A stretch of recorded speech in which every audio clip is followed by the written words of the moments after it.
from Totonicapan, Guatemala.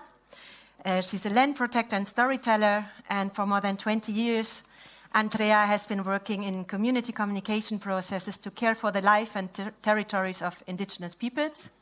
She works with Hackeo Cultural, or Cultural Hack Labs, an initiative and community communication methodology for the construction of collective narratives for the defense of indigenous territory. Welcome, Andrea. And then we have Erik.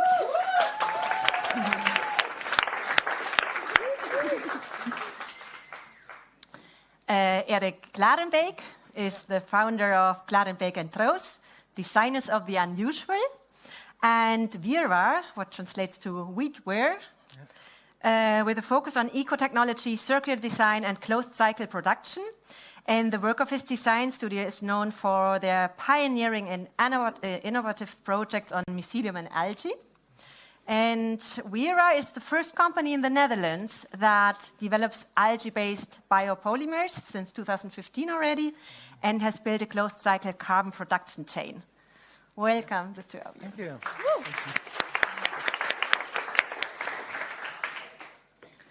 And before we begin, there will be questions and answers later, so we'll open up, and I hope there will be a lot of questions so we can talk together.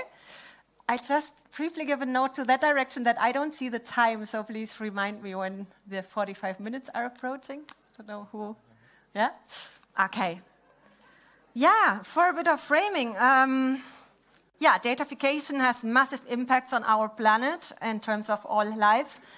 We have, all throughout the event talked about the good, the bad, the worrying, etc. So we see reactive and proactive engagements with datafication, with digitalization, with the climate crisis as part of the poly crisis we are facing. And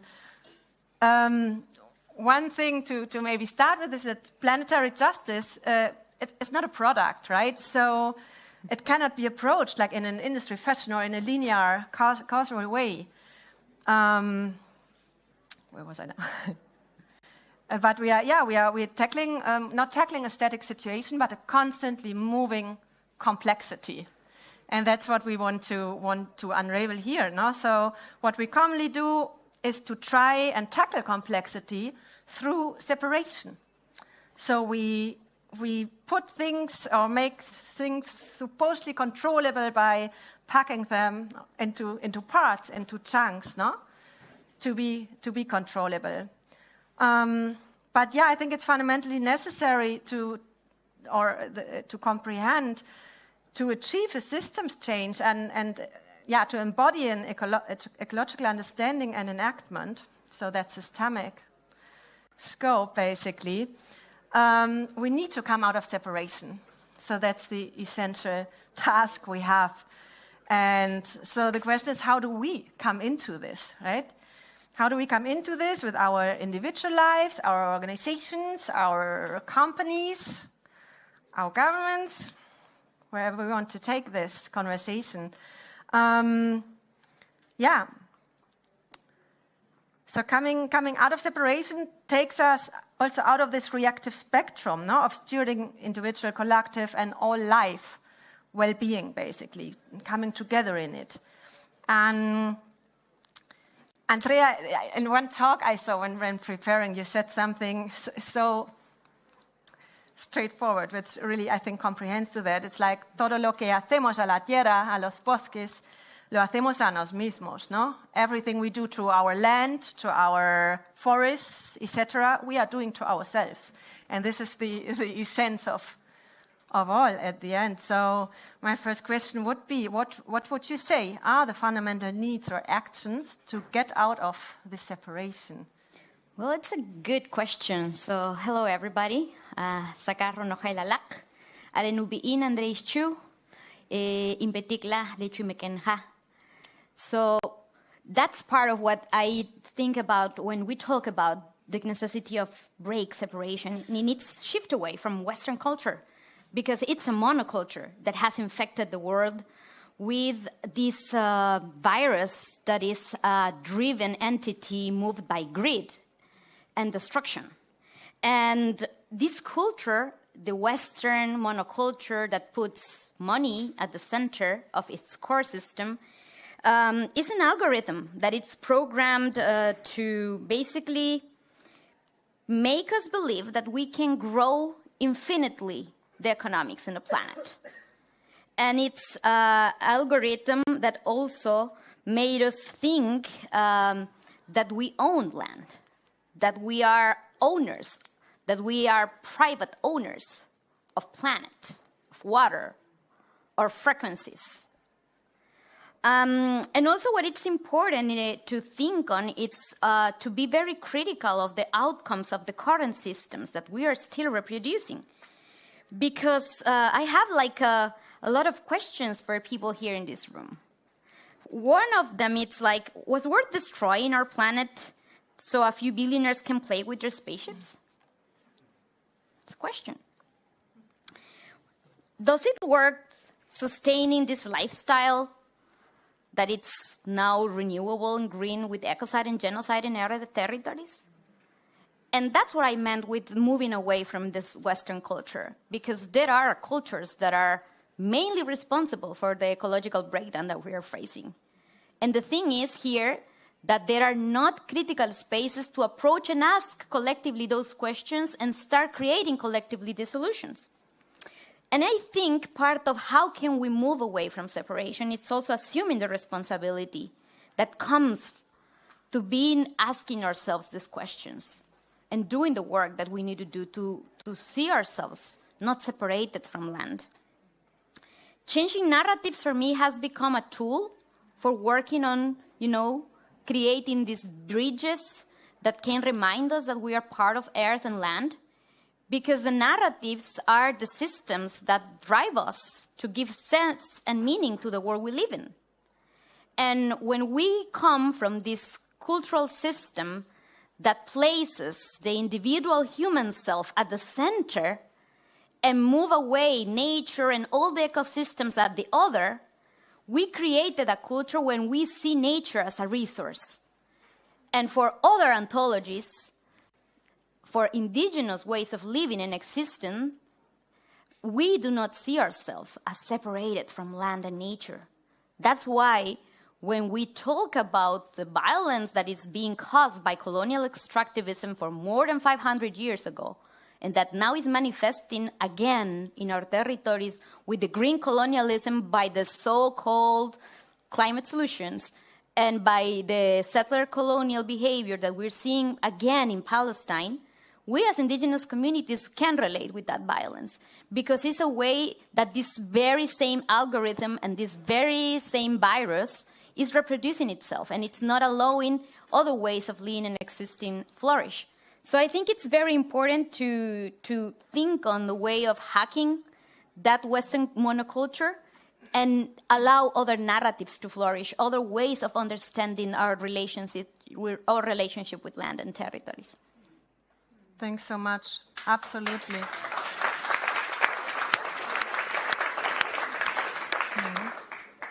So there's a lot of, that's the question, no? Learning to do or unlearning to do, actually. Eric, you come from an artistic side into this, but you also, you talked about, we are all organisms. We are in the same system. Yeah. So maybe you can share a bit, how you engage with this narrative. Yes, exact. And that's exactly, these kind of questions. How do we perceive ourselves? How do we perceive nature? And which is deep-rooted in our society. Personally, I was born here. My parents moved before I became one to Flevoland, which is as the first inhabitants, which is the biggest artificial island, which is also comes from this kind of idea that we can create land, we can create whatever we want, and this kind of perception, this always made me think from how do we see nature, how authentic are we ourselves, or the things we eat, or the animals or the organisms we live with. And once we make a distinguish between these ourselves and the organisms, there it goes wrong. So there we have to really relearn and try to re-explore this kind of connection. And as a creative, we are constantly in this kind of network of biodesign, biofabricators, biomakers, trying to envision kind of new ideas on how to reshape and how to rebuild this kind of world we're living in, and trying to refine this kind of balance from a different perspective. So it's, on one hand, we have to tackle like the existing infrastructure, which is based on economics, and that's also where actually the whole network of biodesigners are struggling with, because most of our networks are based on these economics. And if you look to building these kind of infrastructures, for instance, what we did in roughly 2010, so we started building an infrastructure for mycelium production, which is the rooted network of mushrooms. So there you work with land plants, because land plants are digested by mycelium or mushrooms. And once you work with them, with these organisms, you try to understand how they grow, how they are able to grow. And here's the mycelium chair, which is the connection between robotics and organisms. So, and you need electronics, you need data or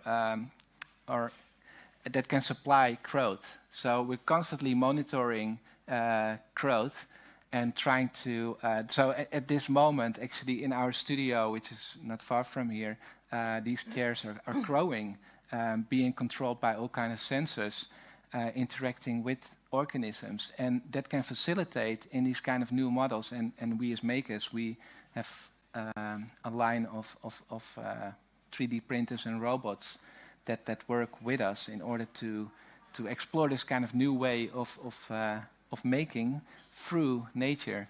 So I think that's the whole challenge, and that's what we've seen in the last over the decade. What we tried to set up ourselves. So we started robotic printing of mycelium, then scaling that. So that has a lot of implications, and it tells a lot about the landscape. So that tells something about the Dutch landscape. So in this case, it's about trying to connect a farmer which grows hemp and using these fibers together with mushroom growers, which are in the south of the Netherlands, and then working on a new infrastructure for production. And a farmer which is normally used to make something which is food related, not product related, while products are massively in like CO2 emissions and all the products around us. Just try to envision how our world would look if we would just grow all our furniture where you're just sitting on at this moment. So there we started with at that moment, and then you try to build this kind of new networks for production.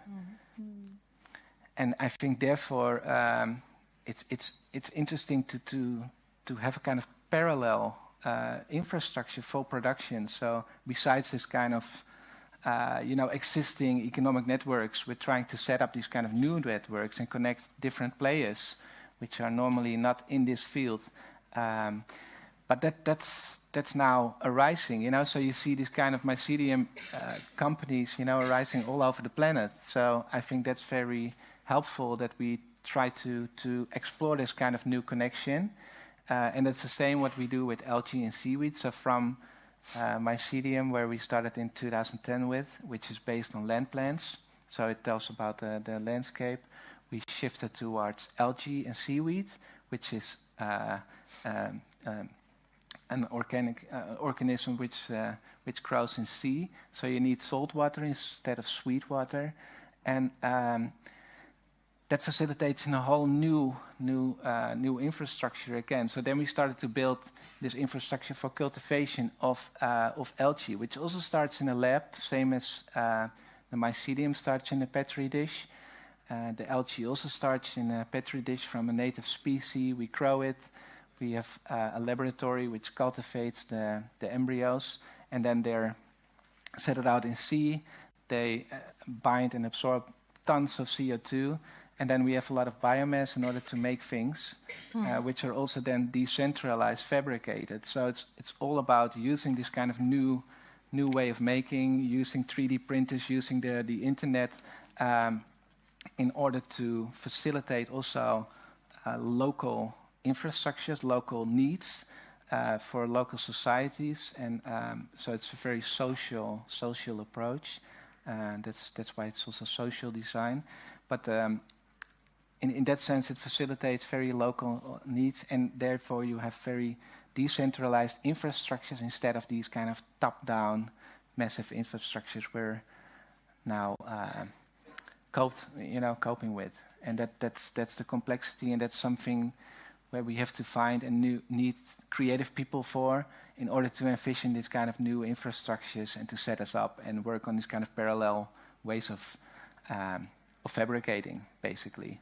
And I think also for when you look to if you look to data centers, if you look to the north of the Netherlands, I can only speak from this context because we're very context oriented with our work.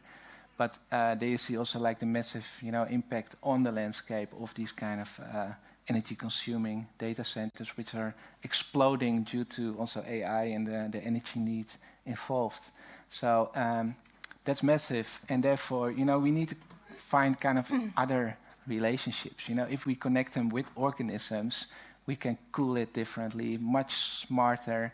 We can have alternative economies connected by connecting, these data centers, which were originally there from the beginning, but it never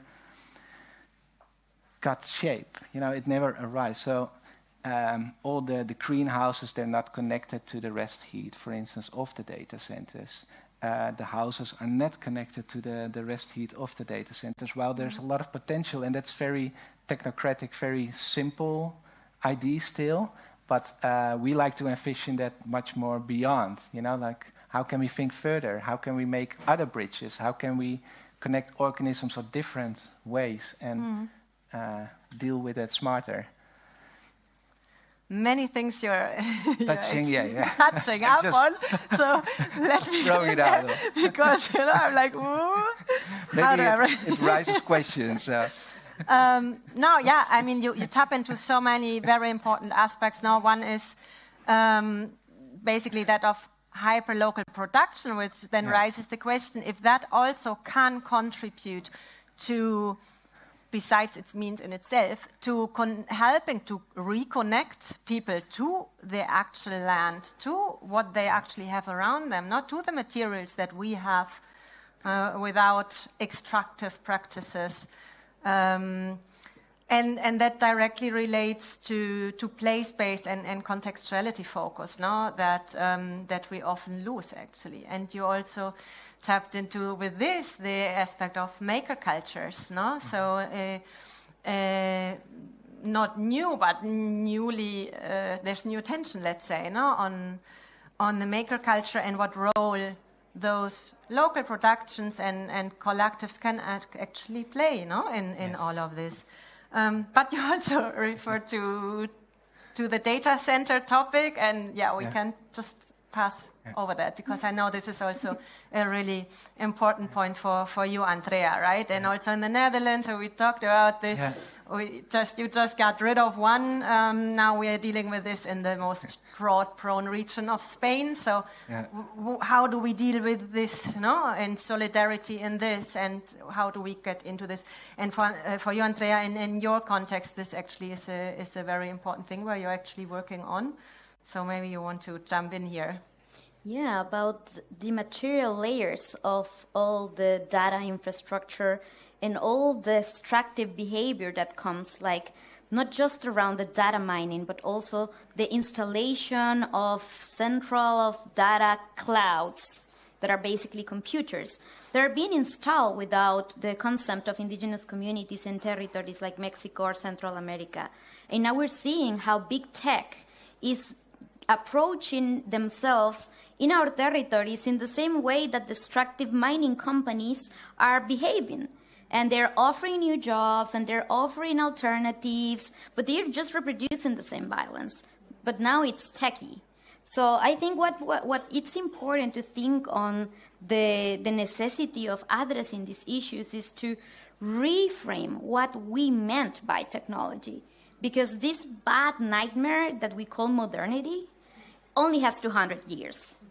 And what we so-call big tech had been here for 20, 30 years.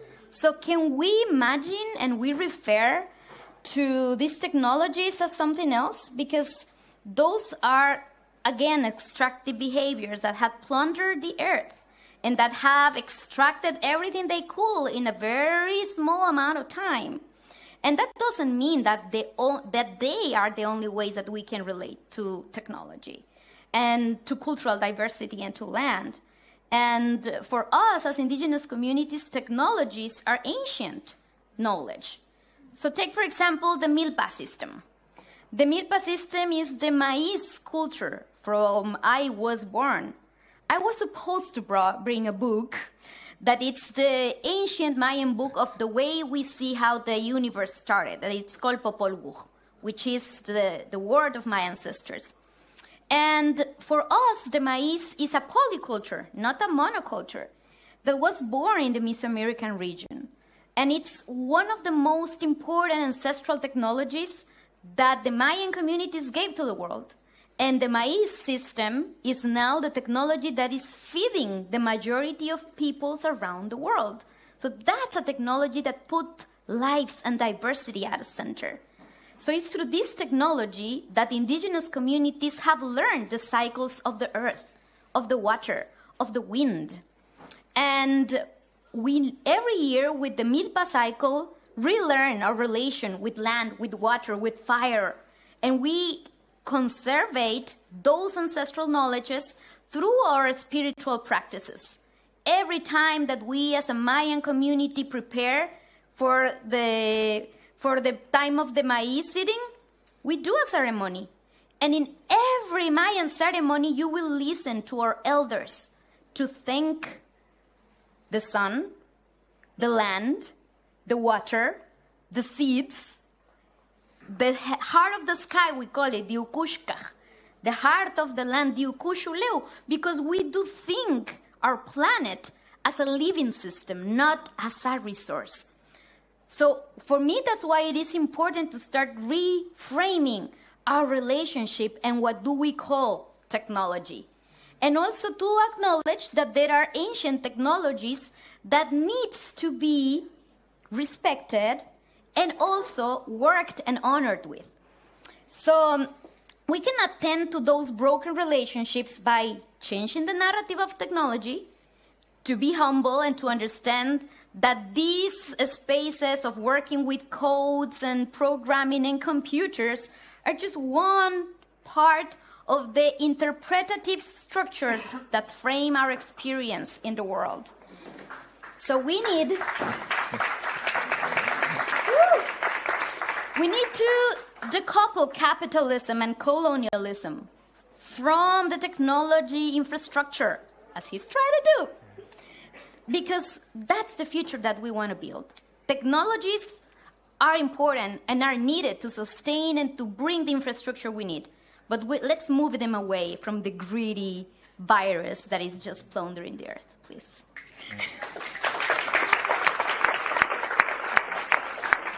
Thanks, Andrea. And basically, what you referred to also really resonates with the notion of innovation, that we all have. And usually it's affiliated with the latest tech hype and the new thing everyone jumps on, and this urge of now we have to do something with it and have to be involved in it. Whereas, innovative really is what works in each specific context for the need that is there at that very moment. And that is context related and very specific. However, it doesn't mean that we cannot learn from each other, right? So I think that's a thing that really resonates and directly links also to this urge of immediacy that we create with this, no? Like just what you say, the last 20, 30 years, things get more and more rapid. The new tech thing, funding goes in that direction. The governments all jump on it. It's like, do we really need this rapid, like running after, or can we slow down? Can we slow down and breathe and, understand what is really needed and where we really have to ground, and also how we do this together, right? Eric, you work on something called the breakdown economy research project. Yeah. That is really like reassembling a lot of these things, no? Yeah, that was in the COVID period that we work with a museum, the Boijmans van Beuningen in Rotterdam, and we wanted to have a show, well, there was no platform, well, the museums, everything was closed, so, and basically everything was breaking down. So that's why, we called it with the museum, the breakdown economy, because on one hand, we're breaking down the economy, we have to break down the economy, we're break down our society, we have to reinvent social structures, so how can we re-envision the way how we work, which is kind of, also the website is quite dark and it's in a dark period. And I hoped really that we would see light and that there would be much more positive, evolutions after that period. And that's still, that's also the way how we work, actually, which is very constructive. On one hand, it criticizes, but not really. It's mostly from a constructive approach in trying to understand, working with biologists, working with scientists, with institutes, in order to understand, where we are at this moment, and how we can, be critical on all these advancements, like data centers, like windmills, like what we can do in the sea, what we can work with organisms, how can we bring these ones together, from monoculture to the polyspace. That's actually a project we're working on now. And that story, that tells that seaweed cycle, which starts with the embryo, which is a native species, and not one. It's a mix of native species. That it starts to grow, then it's farmed by seaweed farmers. Then it's working with farmers, which are actually we're taking out the seaweed. Then it goes to a tulip farmer that takes out the liquids, all without any energy input. So the liquids are extracted, used on land to fertilize land. So there, the sea organism facilitates land plants, which is also very old knowledge from centuries back, which we're trying to bring back. And that's also with biopolymers. That's mostly like very old knowledge, which we have to get from old books or from scientists from all over the planet. We're trying to gather these kind of knowledge and use it for the good. So, and then we have the land plants which are fed by the nutrients of the algae and the seaweed, and then we use the biomass in order to and the alginates and all the the characteristics of these fantastic organisms which are there since the beginning of evolution, to use it for our good. So for instance to make cups that's printed by a 3D printer, and that's what you see in the breakdown economy. So you see this organism growing from cell to seaweed, and then it's extracted, then it's used to print a cup which we can drink from, and then it's disposed in the aquarium where snails are eating it, so they're digesting it, so it's basically fish food, and then it's going back in the circle again. So it shows the whole cycle, not only of production, but the whole carbon cycle of how you could redesign these kind of infrastructure for production. And that's something where we have to create this kind of linear thinking, which we hear more often, but try to re-envision that idea.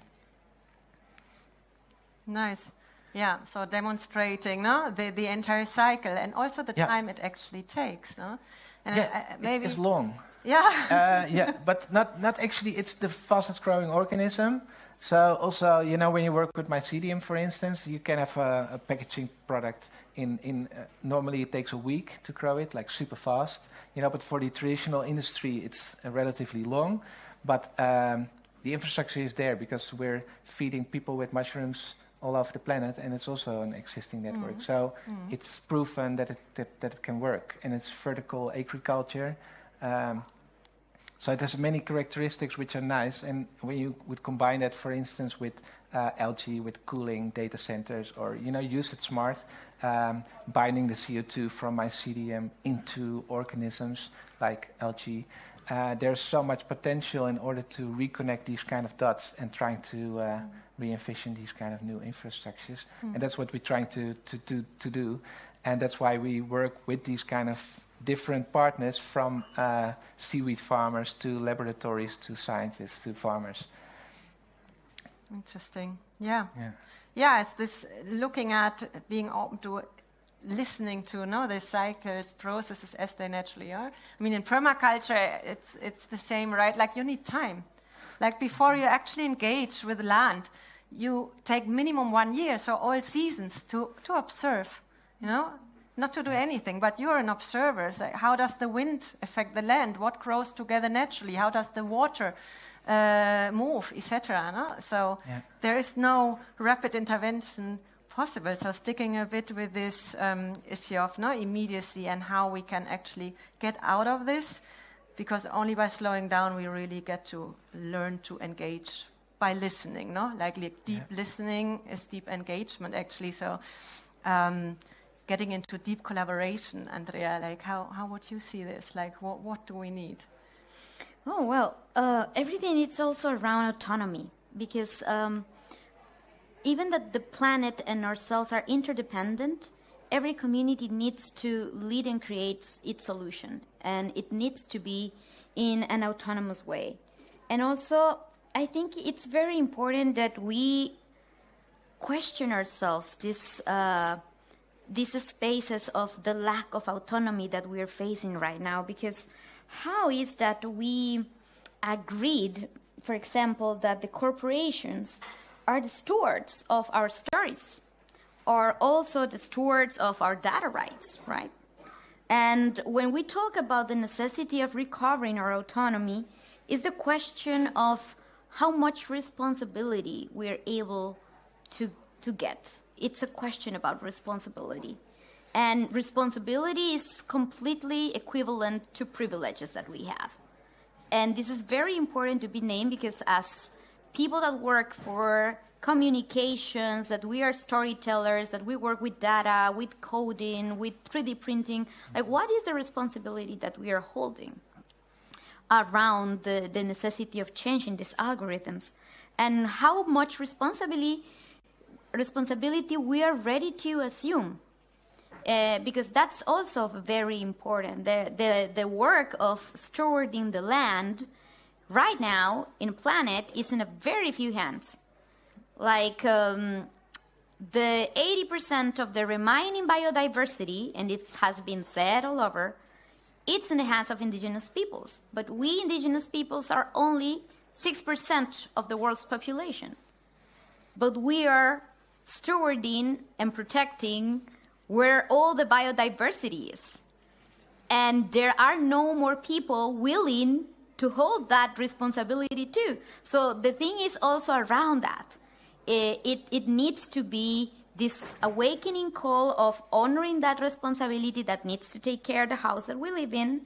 And I think we also can, think on other ways of relating with information, with communication, with data.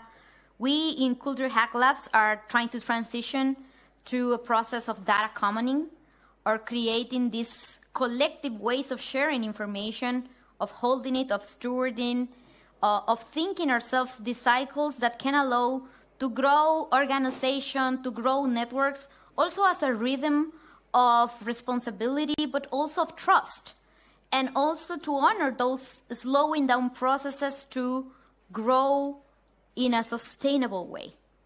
Because right now we live in this very fast, emergency mindset about that we need to do changes and we want them now, right? And yes, there are a lot of emergencies in this world. There are a lot of pain. The ecocide and the genocide is still out there.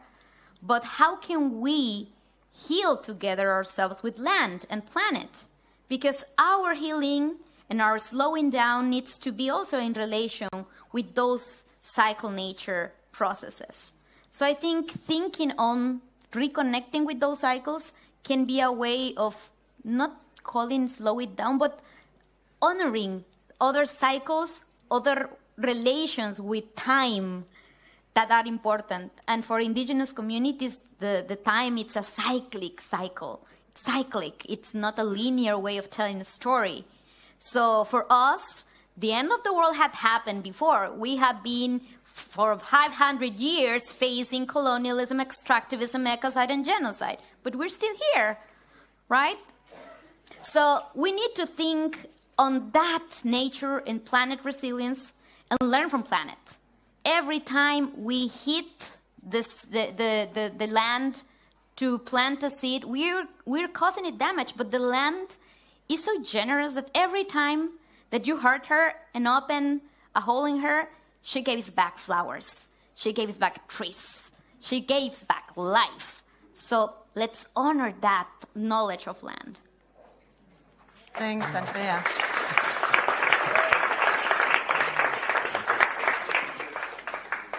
So change, no, or getting out of our monocultural mindsets in the minority territories.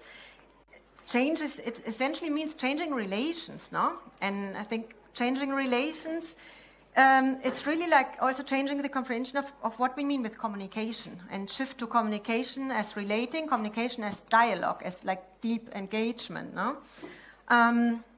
So when we talk about or imagine planetary justice through dialogue with ourselves, with all species, no, like an all life affirming practice, so to say.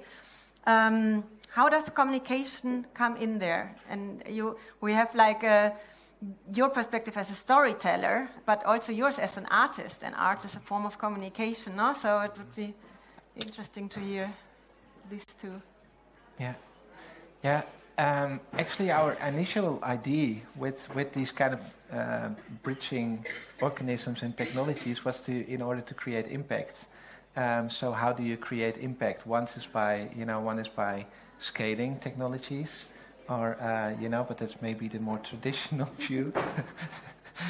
And the other one, which we really underestimated, is just by doing and showing these kind of new visions and ideas. So we just started to 3D print as the first, on the planet to 3D print mycelium, which resulted in this chair, and that as a story, that spread the world, and people started to understand or wanted to learn, how can we work with these organisms? How can we reconnect?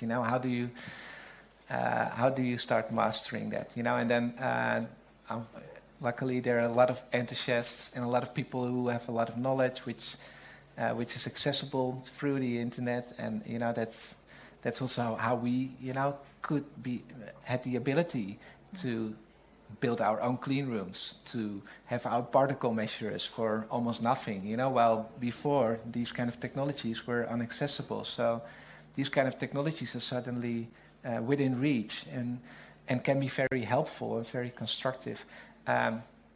So that's how it started. But then an art piece, like just a visual or just this kind of story can have much more, can have a lot of impact on that sense, that you inspire people, and that you show that things can be different, and that we can redesign our planet and reconnect on a different way with our environment.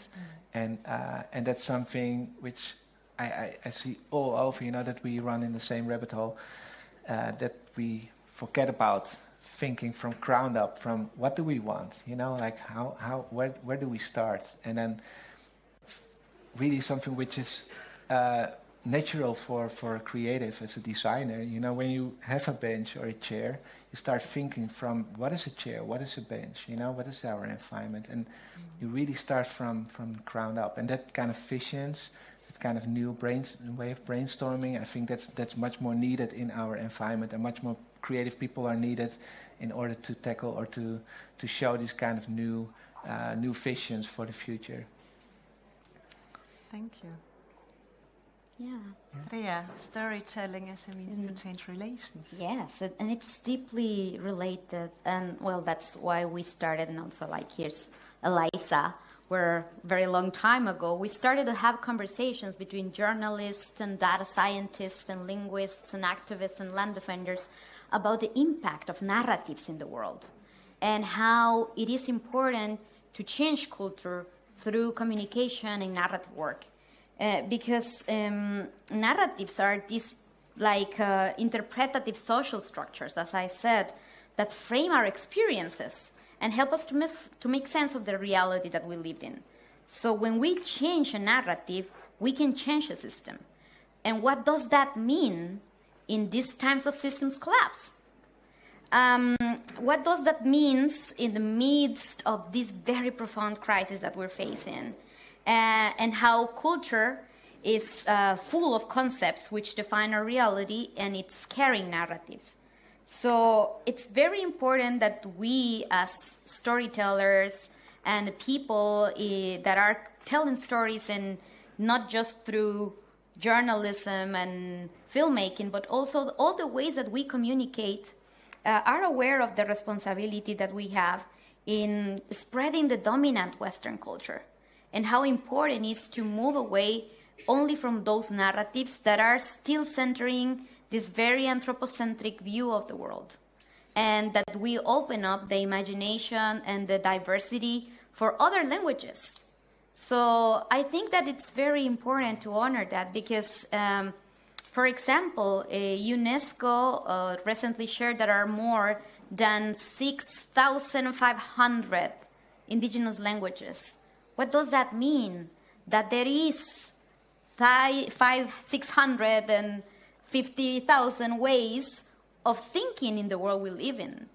There are living alternatives to the crisis that we're facing, other ways of organizing, other ways of understanding and relating with the land and the planet.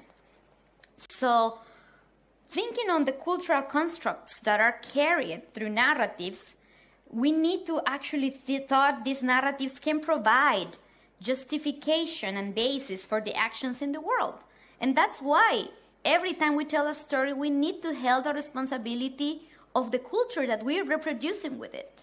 And that's part of the responsibility of being a storyteller. In a culture of land ownership, for us, thinking as an indigenous framework, land back is the frame to write relations, to change the culture, to change our relation with land. So when a system is far from equilibrium, a lot of small islands of coherence can have the capacity to lift the system to a new and different order. And that's why it is important to allow those small islands that are all the cultures, diversity, and languages in the world to flourish and to remain there and stay there.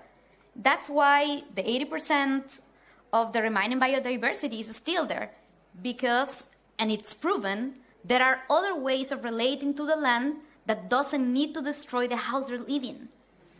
And those are represented by indigenous cultures. So I will close with that. Like, land back is our strategy, but back to the land is to shift that narrative that is separating ourselves from nature and that put us in the selfish position that we think we own land.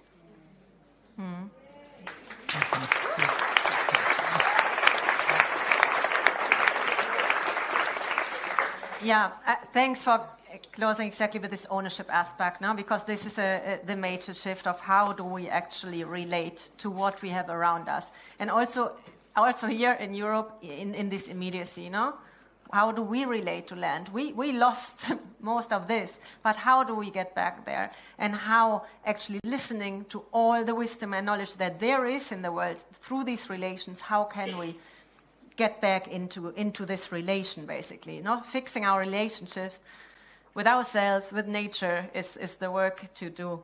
And actually, I'd like to leave this with two of the principles from your Back to Land principles, one of your project with Hackeo Cultural, no? Which is one, the cure of the body, territory, spirit, is the cure of the earth. And the other one, the earth does not belong to us. We belong to the earth. So let's just sit with this.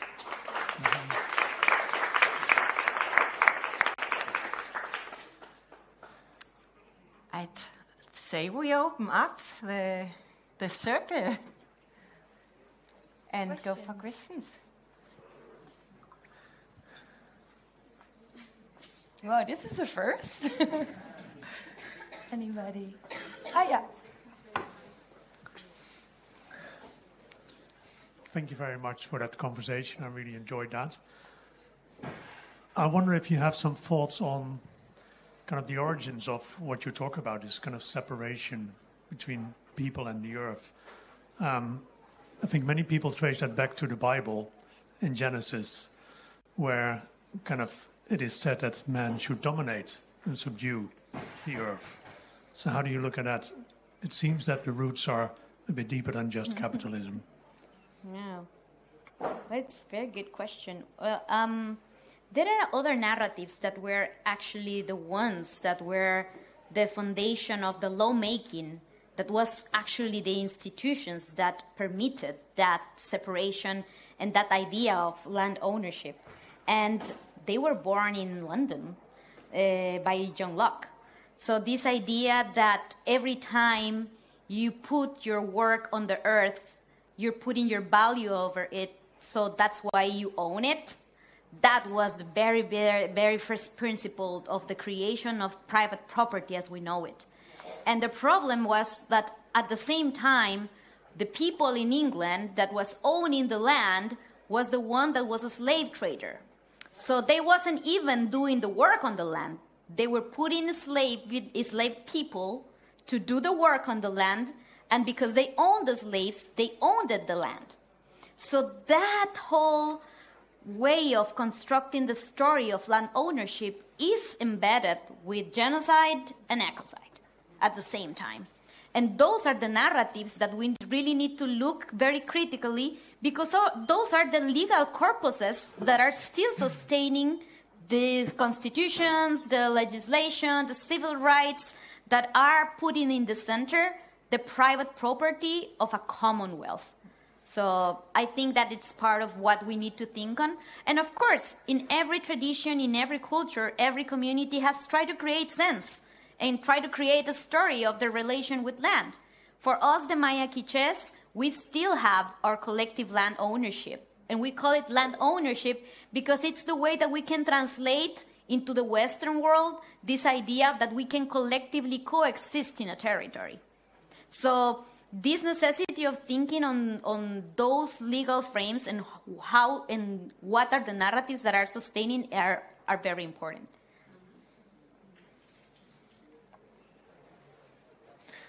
Any more questions? I see one there at the other side. Where are you? Yeah. Hello. My question is, yes, it's for Miss Andrea. In combating the monoculture of the world, there is this idea that, don't you think that by this, in focusing on this indigenous cultures, it serves somehow as a protection of the current system of capitalism by creating the separation between a global monoculture, a dominant culture, and subcultures around the world. So my question is, so to elaborate on this, for example, to be blunt, you see this a lot with maybe people from Western countries, global or dominant cultures. They have this sort of obsession with indigenous cultures, and sometimes they, and in an extreme form, it serves. They want they want them to keep them in place like this, and it creates kind of a separation between it creates this separation of nature and civilization. Here is the nature, and you see this. Some people, they look at, for example, African cultures. They say, "Oh, they are so much more true to humanity than we are." we should keep them as they are. So my question is, how should we combat this, and is there even a need for a global monoculture, and how do you deal with this in your work? Yeah, good question.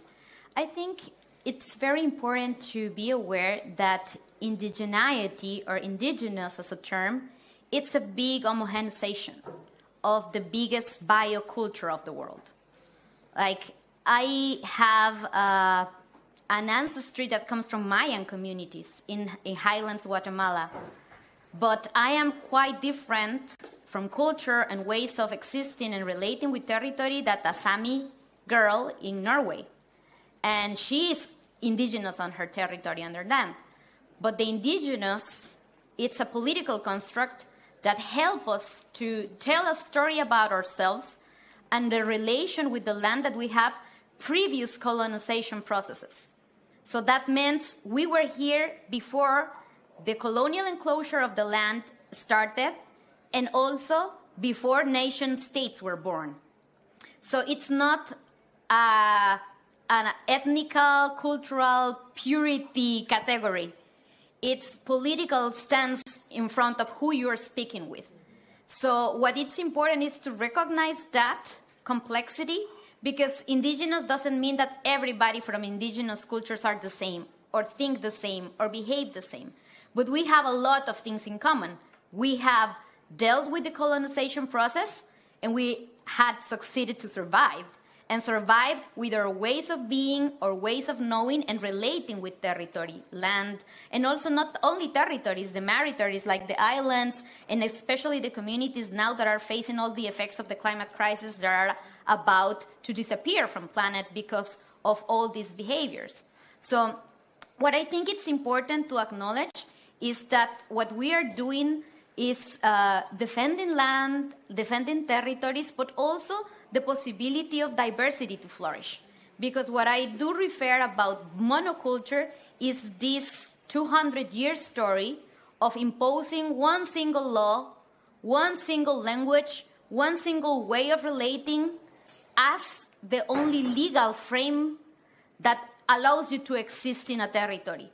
And for us as indigenous communities, the creation of those structures had meant the disappearance of our languages, of our food and traditional systems, of our ways of relating to land, of a lot of cultural and political erasure that is proving now that is the best way to relate with the planet.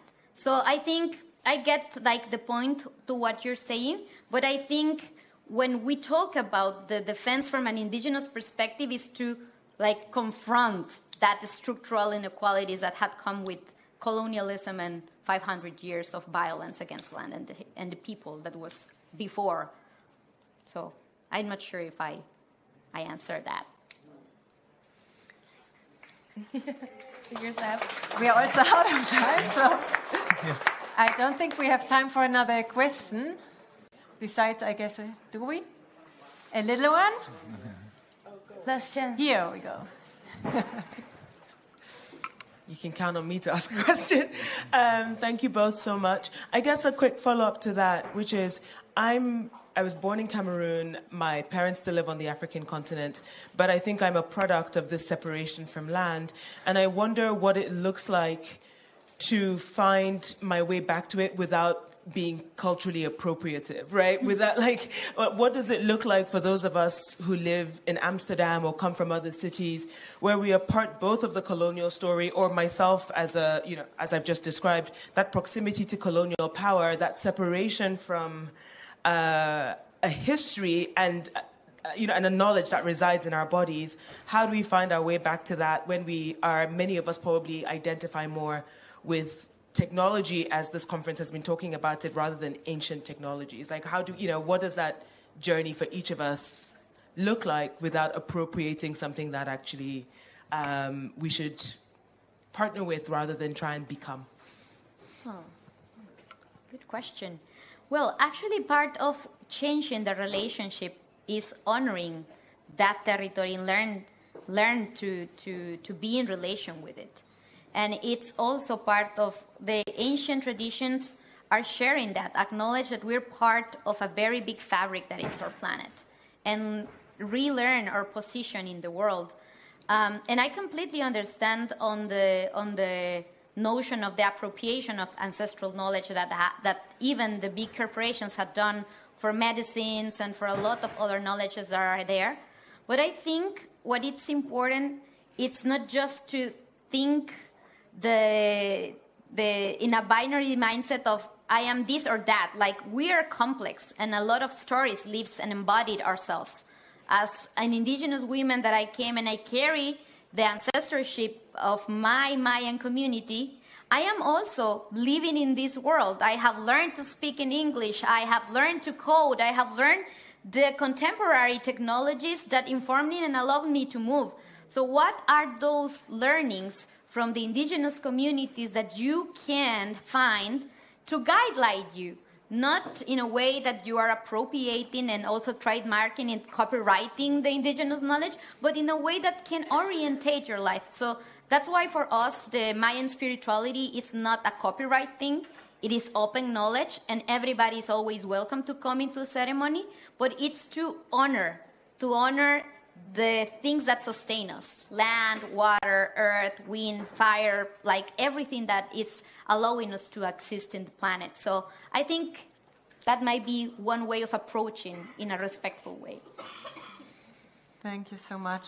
So one thing is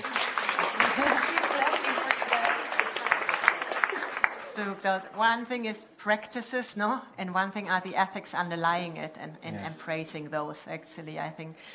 Thank you so much, the two of you. Such an honor to have you joining this session, to share this moment with you.